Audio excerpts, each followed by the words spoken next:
من هذا الخبز وتشربون من هذه الكاس تبشرون بموتي وتعترفون بقيامتي وتذكروني الآن. Father, and the Son, and the Holy Spirit, one God. Amen. Month of Amshir is dedicated to the Eucharist.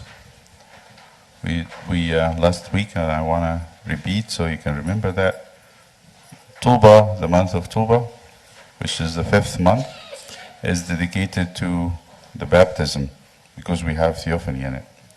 The month of Amshir is dedicated to the Eucharist, and it begins with 2 weeks, one after another, from chapter 6 of St. John. When we talk about baptism, remember chapter 3, Nicodemus, and remember the blind man.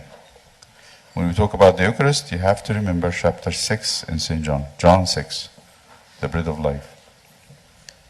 And last week we talked about how we live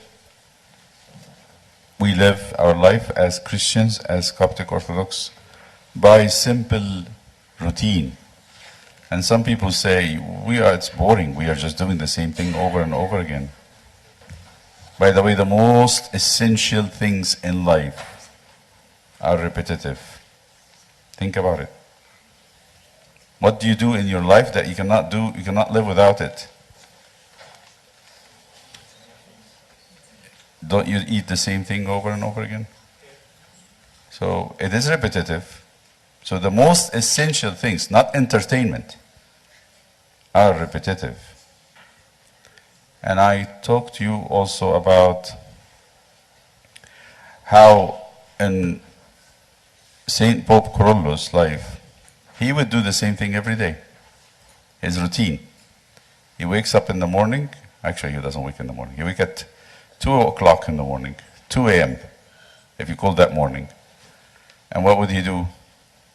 Glory to the Urban makers. He would make Urban. That's how he begins his day. Makes Urban reciting psalms by himself. This was in the windmill, this was in St. Mina, in the church. We make Urban reciting psalms. There was no recorders. He didn't own one. So he would have to memorize the psalms and say it. And then after he finished making Urban, what would he do? He pray midnight psalms. And then he goes on to do the tasbihah. And then after tasbihah is finished, he begins matins, and he would have a young deacon or a deacon with him. Sometimes it's an old man. And they would climb up the hill to the windmill and pray with him. Even if he's in the church, some people would come and pray with him in the morning. He became famous then. And after he finishes the liturgy, he would receive people, but he wouldn't eat. He had a routine that did not include food early. He wouldn't finish the liturgy and rush to eat. He would eat at 2:30 p.m., one meal. And then he goes on to he called it his business. He would actually clap his hand, or I can imagine that, say, people, let's go, we have some work to do. So everybody leaves. And then he would do some cleaning and some work of like personal things. And then he would sleep. He would pray Vespers, and I'm sorry, not Vespers, the 11th and 12th hour, or but just the rest of the Agbeya. And then he would sleep from 8 p.m. 8 p.m. he would finish his readings and his prayers and everything else, and he would go on sleeping for 6 hours maybe, and wake up at 2 again. To do this over again. This was his life. And in short time, he began making miracles. Actually, Abuna Mina, Mutawahid, began the first miracle. Not too late. He was in his late 30s, early 40s. The first miracle he had done is curing someone who was sick and had a fever. And by his prayer, he was cured. He went on to cure many other people.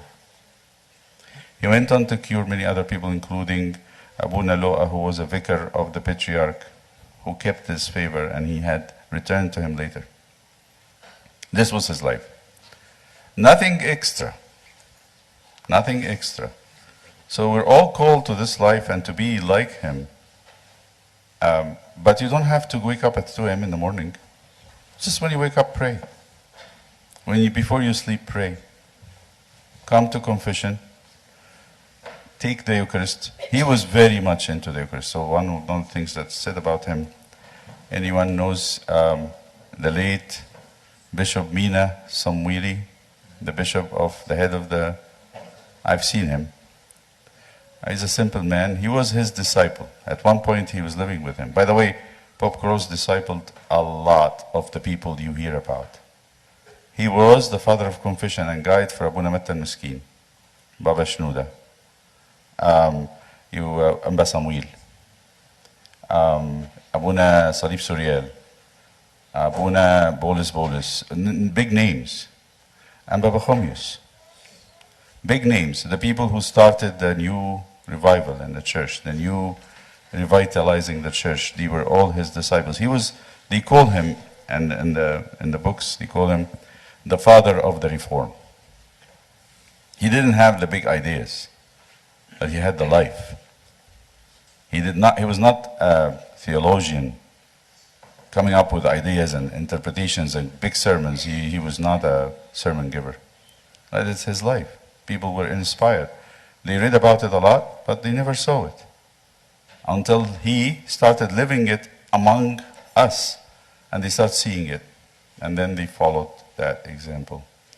So one time, Bishop Mina, when he was his disciple, asked him, Abuna Mina, if you become a patriarch, he's trying to pull his leg.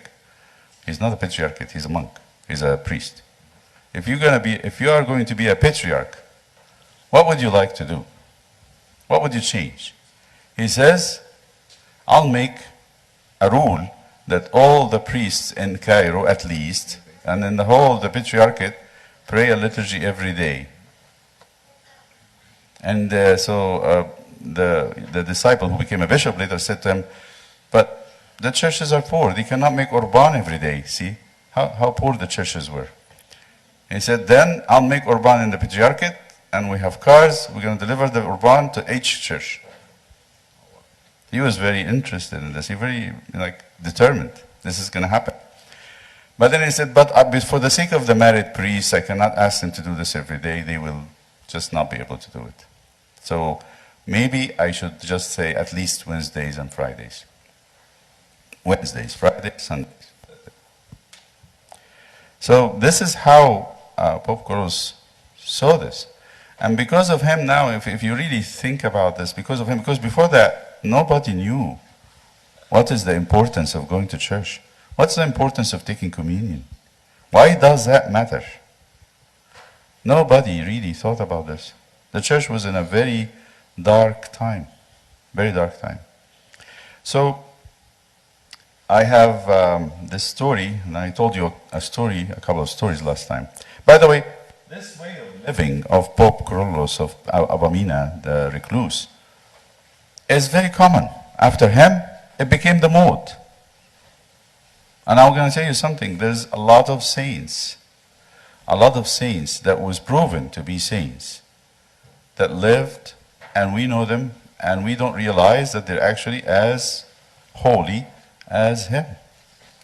But we don't hear about them because he was more famous as a patriarch than the rest of them. Let me tell you a few stories about this. One story is, you might know Amba Mikhail. You heard about him, late Amba Mikhail of Asyut. Amba Mikhail had same gifts, but he was not out and about. The difference about Pope Kyrillos, and this is a remarkable thing about him, he was a recluse in the city, which made it a very strange thing. Someone, you expect him to lock themselves in a cell, but he somehow managed to get himself into this very advanced relationship with God while he's still living with people around him, visiting him and talking to him and inspired by him. But Amba Mikhail was locking himself all the time. You want to see him? He would come and visit with you and talk to you. Sometimes he would use the phone, but you don't see him that much. He's not available. But I have this story to say, and this is a very personal story. So one time, a relative of mine, her girl was studying in Asyut because she in pharmacy, and she didn't. She had a problem with the dorms. She was dorming, and then her mother, my relative, called the bishop. She said they told her, here's his number. He would actually answer the phone. It's depending on your luck. Some days he would answer, some days he would not. She picked the phone and said, Sayyidina, my daughter in the dorms and the fanatic Muslims are giving the whole area trouble. They cause trouble, especially for Christian girls. Can you take her into your dorm? He says, he listened to her. He listened to her for maybe 10, 15 minutes complaining about the situation. And then he said, that's easy, I can do that, but there's something more important I want to tell you. And I said, what's Sayyidina say? He said, prepare yourself, you're going to die this year. I heard that from her. God rest her soul, she's gone. And so she got shocked, of course. And she said, how dare you say that? You know, how could you say that to me? He said, I'm just saying it because you are so busy taking care of your children. You're not taking care of yourself. Prepare yourself. You need to. And for sure, she was not a person that very keen about, repenting, reading the Bible, praying, all that stuff. And she said, you have to take care of yourself. This is the time. So she called her sister. Her sister called Sayyidina and started like gently trying to rebuke Sayyidina. So why you say things like this to people? This is not right. This is inappropriate. This is like, the thing. So he said, I'm serious. He didn't take offense. I'm serious. She needs to prepare herself. And then 6 months later, she was diagnosed with ovarian cancer, and the same year she died. So you get this, and it's like, how do you explain it? How do you explain that? There's nothing, extra. The man does not radiate light. He's living with us. He's like us. He's eating, drinking, sleeping, waking, praying. But he had this sanctifying routine. He kept himself in this life. And by going regularly to prayer, confession, taking communion regularly, he became that person. Many. I have, when I was talking last week, I have Basim here. Basim said to me, I think it's exactly the same with Abuna Theophilos, and he's from Sohag.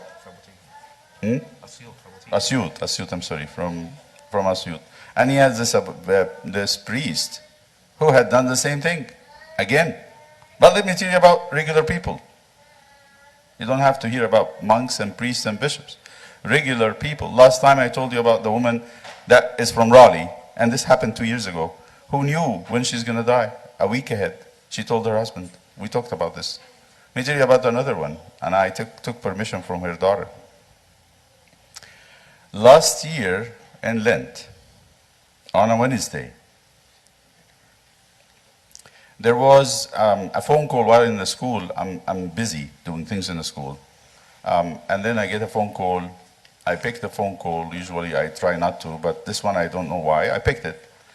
And I had this lady, who is one of our congregation, by the way, and they live in Wake Forest.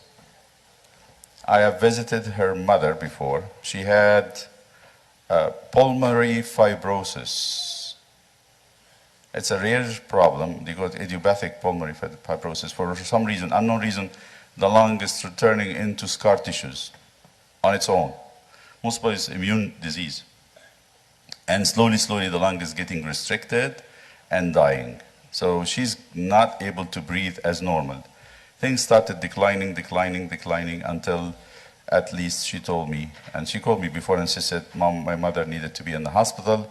At home, they give her oxygen. Now it's not enough. They give her a mask that puts pressure, so that pressure the oxygen into her system so she can get enough air or oxygen to her system, to her blood. Now in the hospital, they took her to the hospital, and the doctors talked to her, and she called me and said, they told us it's terminal. She's not going to leave the hospital. And we don't recommend putting her on a ventilator. She will never be off it.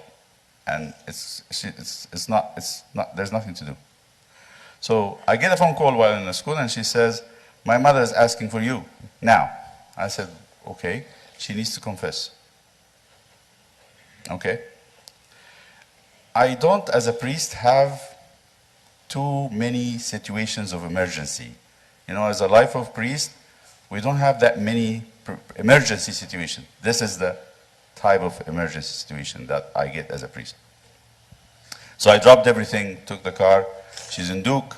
Took me 40 minutes to be there. And then I got there. She was on the mask. She's gasping, just not very uncomfortable. And then I said, you need to confess. She said, yes. She's speaking between the breath. And then, okay. So she took the mask and started talking without oxygen and in short words, because she's not able to speak. In short words, she gave me a confession from the time when she was 13. Very powerful, very to the point confession. No, she doesn't have energy or time to speak too many words. And then after that, I looked at her, and she's a little bit relaxed, and she put the mask back and said, so would you like to take communion? Today we are praying late liturgy.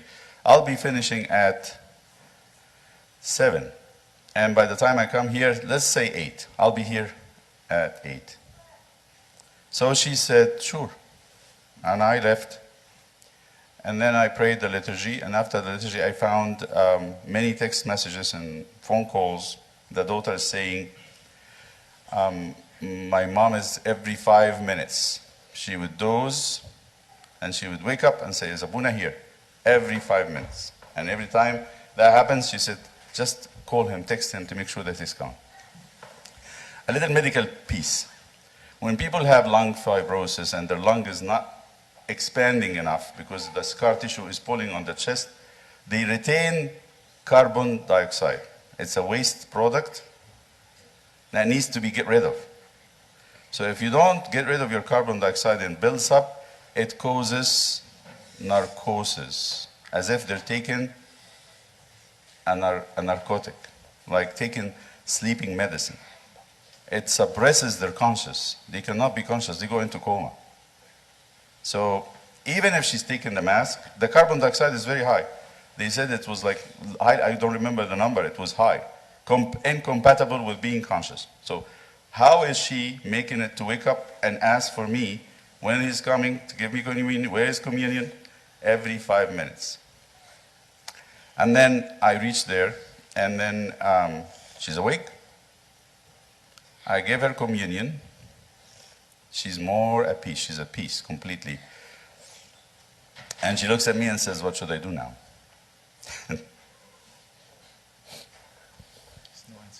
I said, you can sleep. You can go to sleep. And she peacefully closed her eyes and went to sleep. They told me she never woke up after that. She's gone. But what is the lesson? What is this about? It was very important for her that before she leaves, she do the right thing. And the right thing for her is to make peace with God and have the greatest grace she can ever have on her journey home. Basically, that is the simple faith of all of us that we forget. We all believe this. But we are so distracted and so kind of attached to other things that we put this on the side and wait for things like this to happen. How many lucky person like this woman?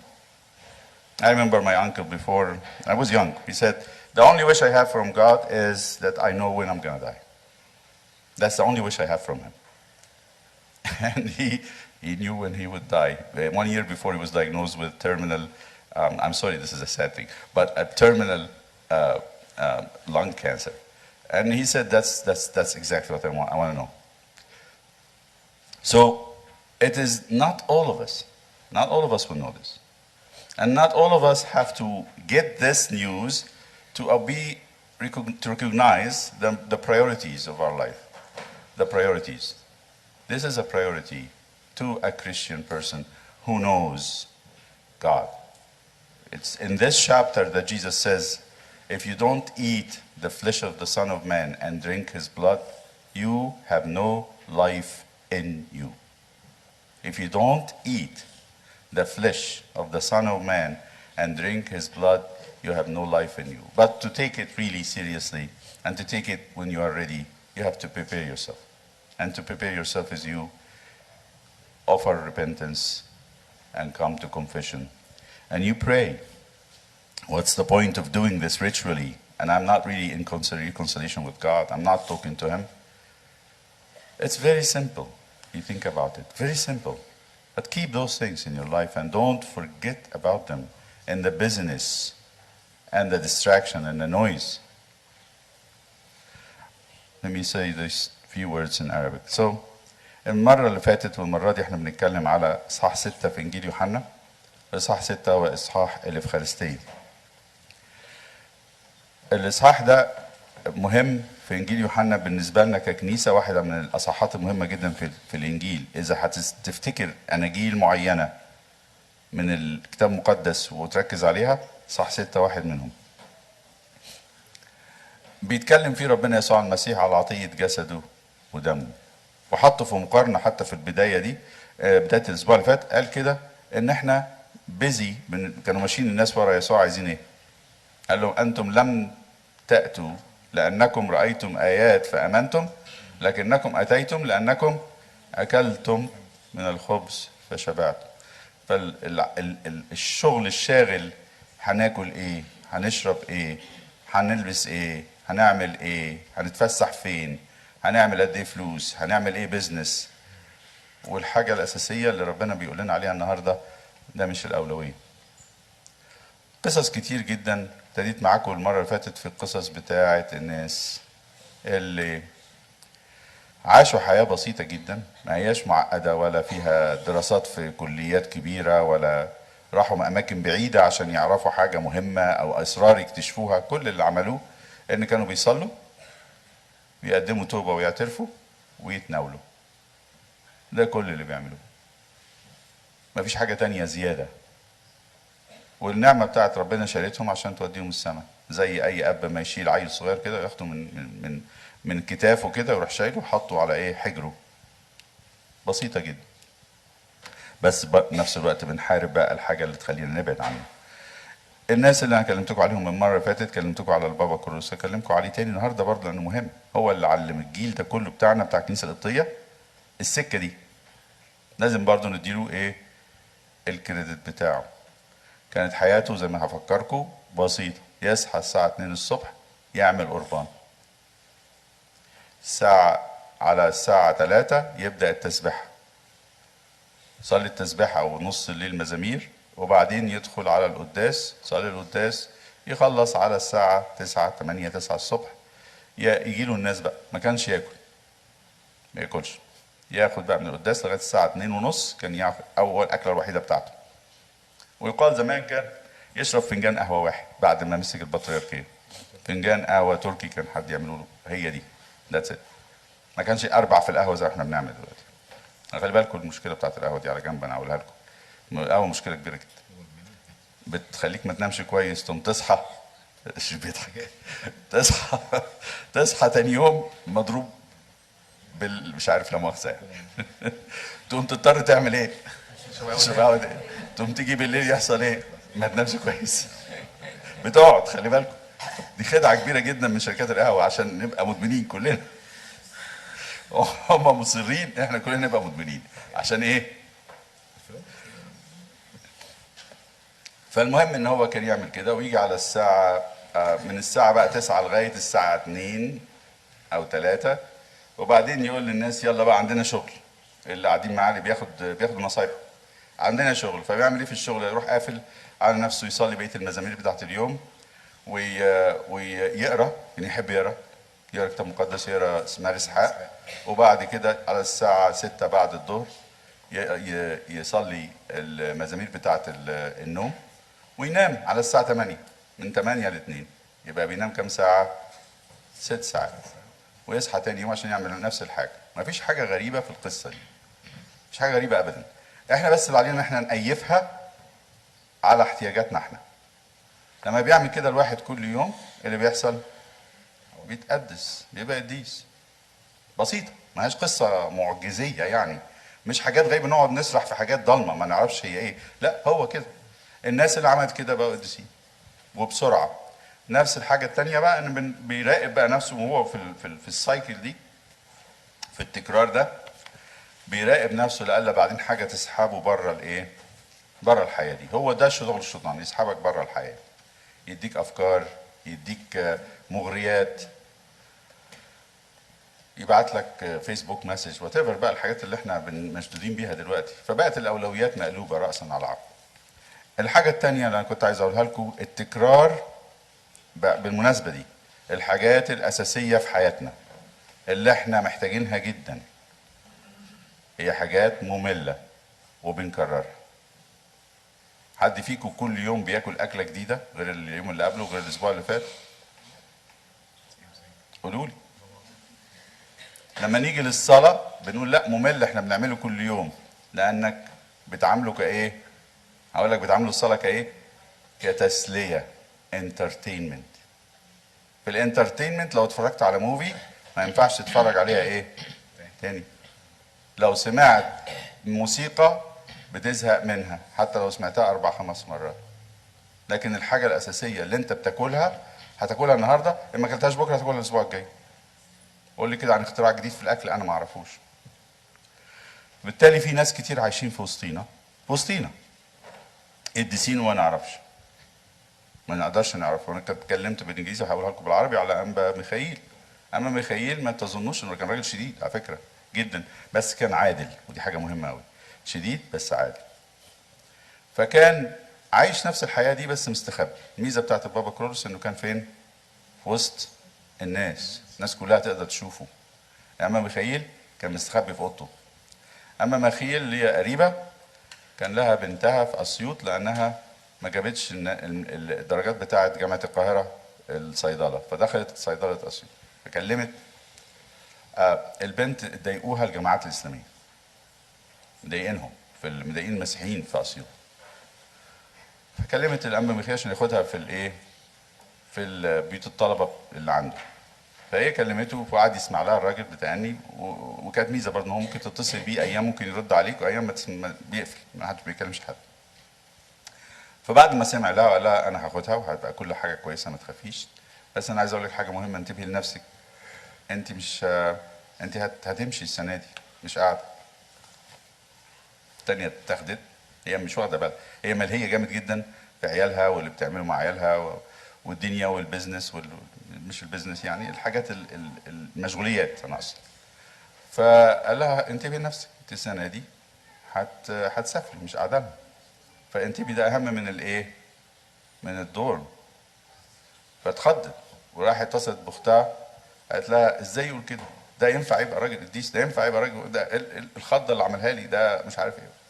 فراحت اختها كلمته فقال لها نفس الكلام. الراجل مصر. وفعلا بعد 6 شهور، فهي فعلا خدت النصيحه، بعد 6 شهور اكتشفوا ان عندها سرطان في المبيض. هو عمره ما سمع صوتها قبل كده ولا شافها، ما حصلش. بعدها بسنه بالظبط سافرت السما. في قصه تانية عن ازاي ان حياتنا البسيطه دي تبقى حاجه كبيره جدا بالنسبه لنا، دي حاجه اساسيه ما يقدرش الانسان يتخلى عنها. انا حكيت لكم عن قصه الست اللي عرفت انها هتمشي قبلها باسبوع. ده فرالي، ده الكلام ده من 2 سنين، انا حضرت بنفسي. قبلها باسبوع عرفت انها هتمشي. القصه الثانيه اللي عندي الاسبوع ده، وانا خدت اذن من بنت الست دي ان انا احكي لكم القصه بتاعتها. السنه اللي فاتت في الصوم، عشان تعرفوا ان المواضيع دي موجوده يعني، مش بعيده، مش بنحكي قصص من السنكسار، انا بحكي قصص في وسطينا بتاعتنا. ف كنت في يوميها المهم قصه الست دي ست كبيره، ست طيبه، ربت ولادها يعرفوا الكنيسه يعرفوا ربنا، وكان عندها مرض في الرئه غريب شويه ونادر، هو تليف الرئه، ما حدش يعرف سببه. الرئه بتتحول لايه؟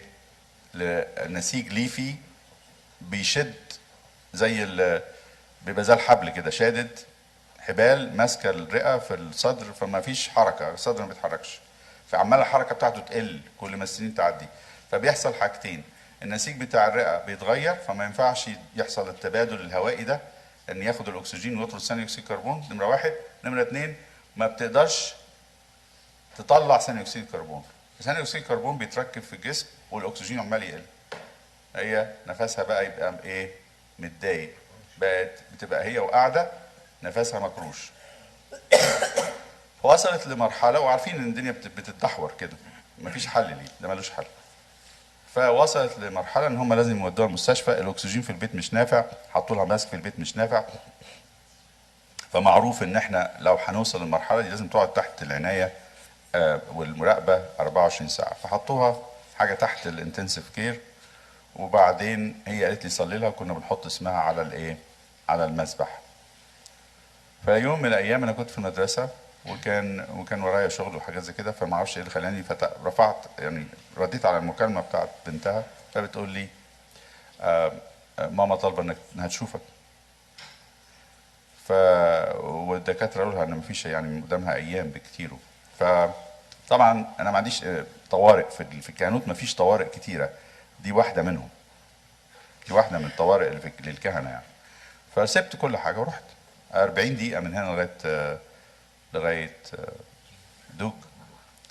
ورحت هناك شفتها في السرير محطه الماسك وبتتنفس بصعوبه، فقالت لي انا عايزه اعترف. قلت لها ماشي. فسحبت الماسك، هي اصلا مش قادره تتنفس، فقالت الكلمتين اللي هتقولهم بالصعوبه بتاعت واحد مش قادر يتنفس. وبعدين قالت الكلام المهم، مفيش فيه رغي ولا لت، اعتراف في الصميم يعني. وبعدين بعد ما قريت لها التحليل قلت لها تحبي تتناولي؟ احنا النهارده الاربع في الصوم بنصلي متاخر، فانا هخلص الساعه 7. قالت لي يا ريت. قلت لها ماشي. انا بعدين لما بصيت على الارقام بتاعتها، نسبه الكربون، ثاني اكسيد الكربون في جسمها ما يسمحش انها تبقى صاحيه واعيه. ثاني اكسيد الكربون بيعمل زي المخدر للمخ، يعني لما يزيد النسبه بتاعته الانسان ينام وما يقدرش يصحى، ما يقدرش يصحيه، بيخش في كوما بعد كده. فرحت صليت القداس، خلصت على قبل 7 بشويه، عشان ما قلت لهم ما تكتروش بقى في الالحان وكده. خلصنا، وانا رايح ببص في التليفون، لقيت بقى مسجات ورا بعض من الساعه 7 كل 5 دقايق. فكلمت بنتها، قالت لي دي كل 5 دقايق بتفوق تصحى؟ تقول لها ابونا جه معاه مناوله، وتروح ايه؟ يقول لها لا لسه ما جاش، تروح نايمه تاني. عملت كده بتاع يمكن 5 6 مرات. اما وصلت واديتها المناوله، فايه حاله من السلام الشديد خالص عندها، كانها كانت بتجري وايه وارتاحت. انا قالت لي طب بعدين اعمل ايه دلوقتي؟ قلت لها نامي، نامي كفايه كده، تعبتي وخدتي اللي انت عايزاه، فمن حقك ترتاحي. راحت غمضت عينيها ونامت. طبعا هي ما فاقتش بعد كده خلاص، هي فضلت مستنيه لغايه لما ايه؟ لغايه لما تتناول. ذاتس ات. عايز اقول يعني هي عرفت ان دي حاجه مهمه جدا وحاجه لازم تتعمل، وان هي لازم تعمل كل اللي تقدر عليه عشان لما تطلع من الجسد يبقى عندها ايه؟ مكان حلو مع ربنا، وتكون صفت القديم كله، وتكون خدت النعمه اللي محتاجاها عشان الرحله دي اللي هتطلع فيها تشوف ربنا. يا ريت نفهم دي، ان احنا عندنا اولويات. لما الناس مشيت ورا ربنا يسوع المسيح بعد المعجزه بتاعت ال5 خبزات والسمكتين، قال لهم كده: انتم مش جايين ورايا عشان ايه؟ شفتوا معجزات وامنتم، انتوا جايين عشان ايه؟ اكلتم وشبعتم. فايه اللي بيخلينا احنا يشتتنا، ياخد ذهننا من الحاجات الاساسيه؟ الاكل والشرب واللبس والفسح والفلوس والبزنس. الحاجات الاساسيه بتنزل والحاجات دي بتفضل. ومش كلنا محتاجين ان احنا، مش كلنا محظوظين على فكره ان احنا نعرف ان احنا هنخلص او ان احنا هنسافر عشان الواحد يصلح اموره بسرعه. مش كلنا، دي نادره بنحكيها. انا القصه دي حكيتها لانها قصه مش ايه؟ ما بتتكررش. ربنا يدينا ان احنا نعرف ان الحياه مع ربنا حياه بسيطه، بس فيها ايه؟ استمراريه، فيها ثبات، ان احنا بنعمل نفس الحاجه، بنقاوم الحاجه اللي تطلعنا بره، بنكتشفها بدري وبنبعد عنها او بنتحاشاها او بنحكمها. الحاجه اللي هتشتتني، سواء كانت التليفون، سواء كانت البيزنس، سواء كانت الاصحاب، سواء كانت الشهوات، سواء كانت الغضب، سواء كانت العداوات، كل الحاجات دي بتحاول تعمل حاجه خطيره جدا الشيطان بيعملها، ان يبعدني على الحاجات الاساسيه. زي بالظبط لما حد شرير كده يجيب ابنك ولا بنتك قبل الغدا ويقول له هديك باكو شوكولاته بس كله دلوقتي. يقصد ايه؟ يقصد ان هو ما ياكلش الغدا بتاعه اللي فيه الفايده. ربنا يدينا الحكمه والوعي. لإلهنا كل المجد، الاب والابن والروح القدس.